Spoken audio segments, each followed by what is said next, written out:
Como última unidad del programa vamos a tener al federalismo fiscal y el mismo deriva de esta configuración que tenemos de Estado en Argentina, donde existe un nivel jurisdiccional federal y niveles jurisdiccionales provinciales y municipales. Entonces, ¿cómo hacemos para tener normas de imposición teniendo tres niveles de gobierno como lo que hemos mencionado recién?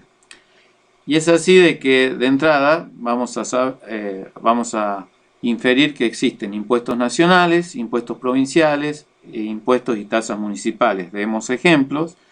Impuestos nacionales, el impuesto al valor agregado, impuesto a las ganancias, impuestos internos, derechos de exportación, de importación. Impuestos provinciales, vamos a tener el impuesto a los ingresos brutos, impuesto inmobiliario, impuesto patente automotor.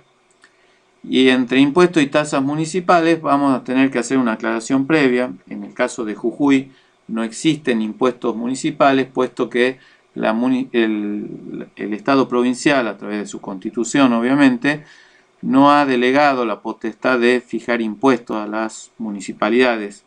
Entonces los impuestos son de la provincia y sí las municipalidades pueden cobrar tasas prestacionales, como por ejemplo la tasa de alumbrado público o de barrido y limpieza.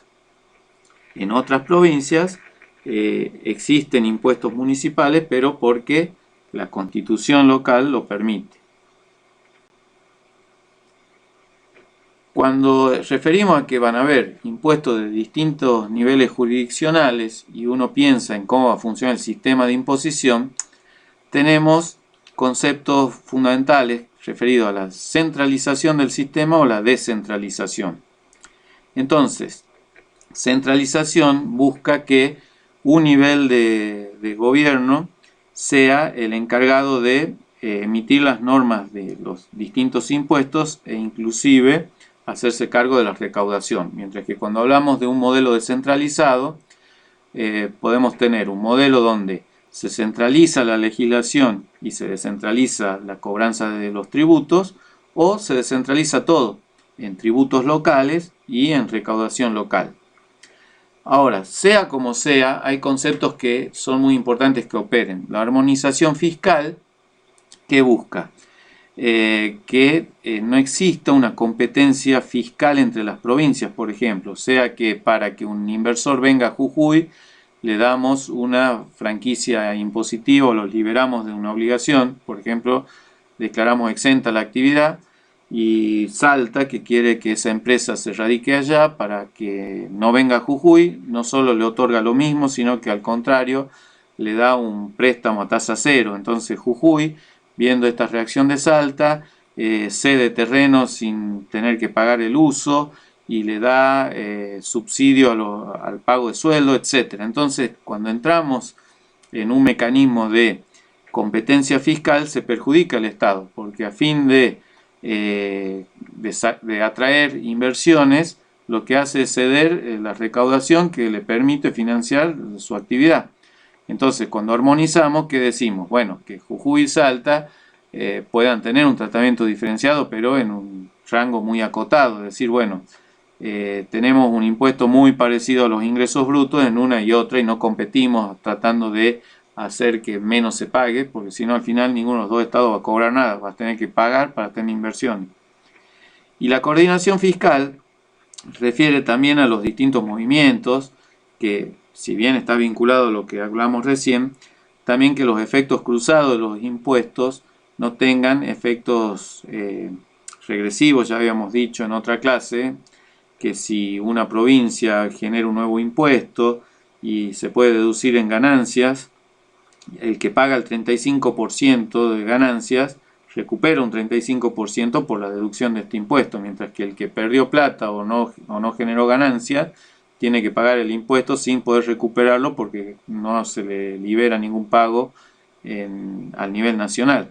Entonces, coordinar significa que si la provincia va a poner un nuevo impuesto o hay una nueva tasa municipal, funcione de manera progresiva con el resto del sistema. La eficiencia recaudatoria implica dos aspectos. Uno es que hay impuestos que conviene que tenga la misma legislación en todo el territorio a fin de lo que decíamos recién, de que no existe una competencia fiscal entre las provincias. Entonces decimos, bueno, que la nación marque y regule el impuesto a las ganancias. Bueno, va a ser el mismo en todo el país.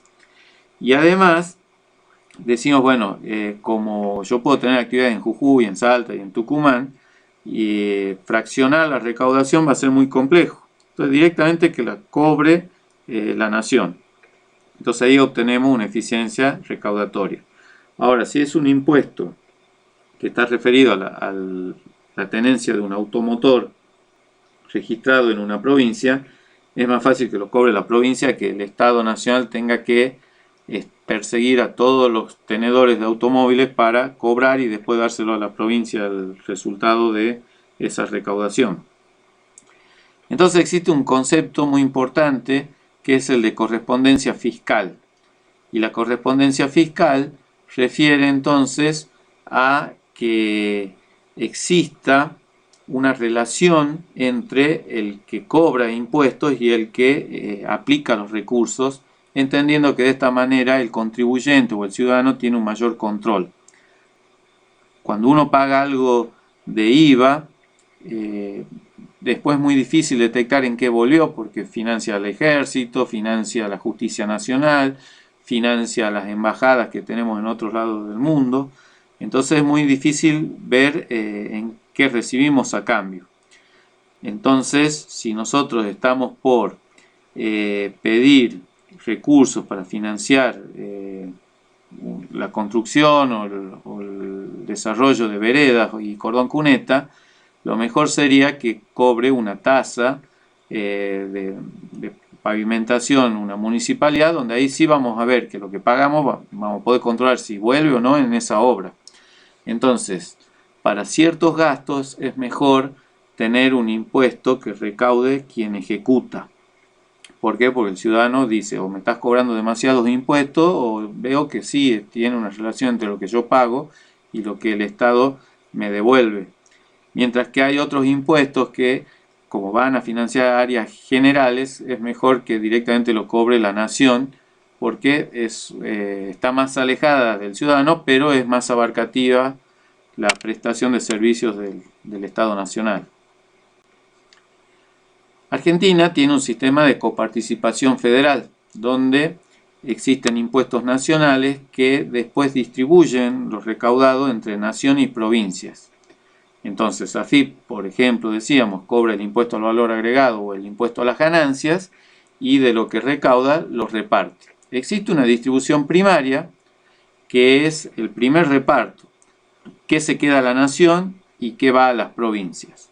Damos a título de ejemplo solamente porque esto varía según distintas leyes, pero podemos decir que el 46% va a la nación y el 54% va a las provincias. Bueno, esa es la distribución primaria. Y la distribución secundaria es, de ese 54% que va a las provincias, cuánto le toca a cada una. Y ahí se determinan coeficientes por provincia donde, ya sea por razones de territorio, nivel de desarrollo y población, hay provincias que reciben más o menos que otras.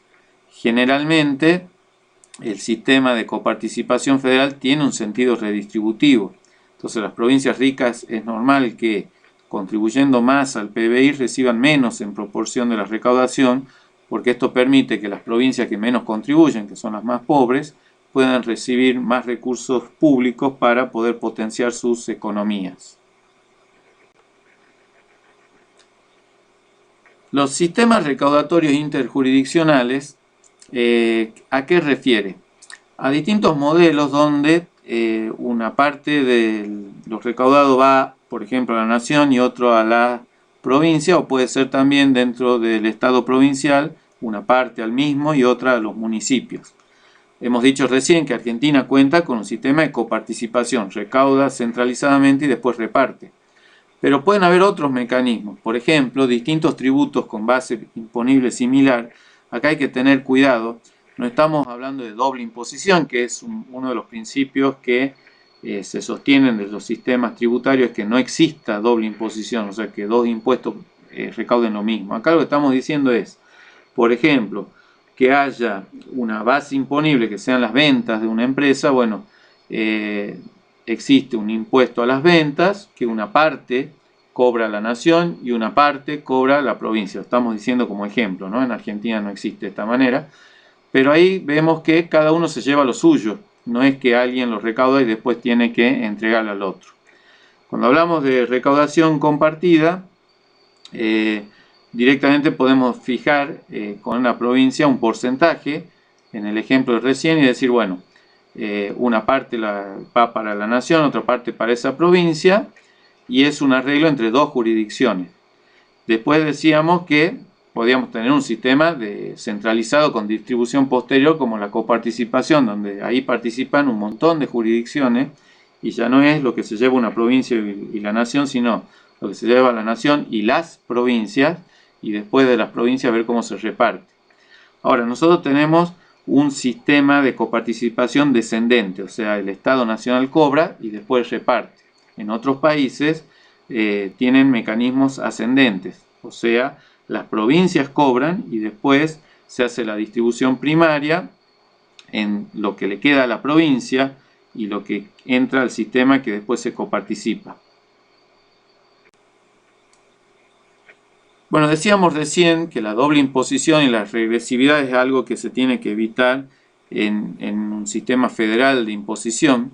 Entonces, cuando nosotros tenemos un hecho imponible que da por resultados impuestos similares, por ejemplo, decir, yo pago el impuesto patente automotor por ser el propietario de un auto y después me cobran bienes personales porque tengo ese auto dentro de mi patrimonio y después ponen un impuesto de emergencia sobre la riqueza, sobre los patrimonios de los que tienen mucha plata y está este mismo auto incorporado, y vemos que hay más que una doble, una triple imposición. El mismo auto generó tres impuestos similares. Fíjense la diferencia de lo que hablábamos recién, no es que se compartan los recaudados, sino que se fijan impuestos distintos basados en el mismo hecho imponible. Decíamos también, hemos dado el ejemplo de la regresividad cuando la deducción de otros impuestos implican que el que más gana más puede deducirlos y el que perdió tiene que pagar todo el impuesto nuevo sin poder deducirlo, en el ejemplo que dábamos del impuesto a las ganancias. Y después es muy importante el tema de la confiscatoriedad.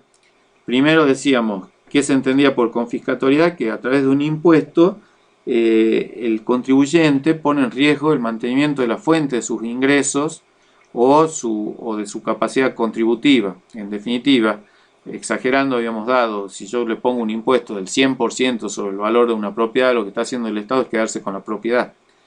Bueno, hay que entender que la confiscatoriedad no solamente es cuando se quedan con el 100%, sino cuando me obligan a vender para poder pagar el impuesto, o no puedo mantener mi negocio por tantos impuestos que me han fijado, y en definitiva la fuente generadora de los hechos imponibles no se puede mantener.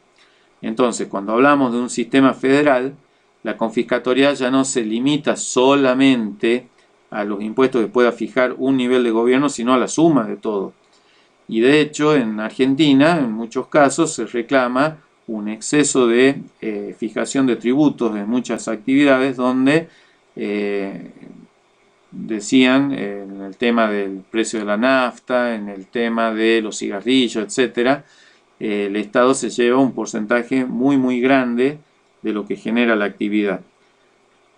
¿Por qué en este caso no se aplica este principio de no confiscatoriedad en los cigarrillos? Porque las tabacaleras ganan plata, no es que esté en riesgo su fuente de ingresos. En la medida que siga siendo rentable, el Estado tiene capacidad de imposición. Ahora, el día que las tabacaleras tengan que vender las máquinas para pagar los impuestos, ahí nos damos cuenta de que existe un sistema confiscatorio.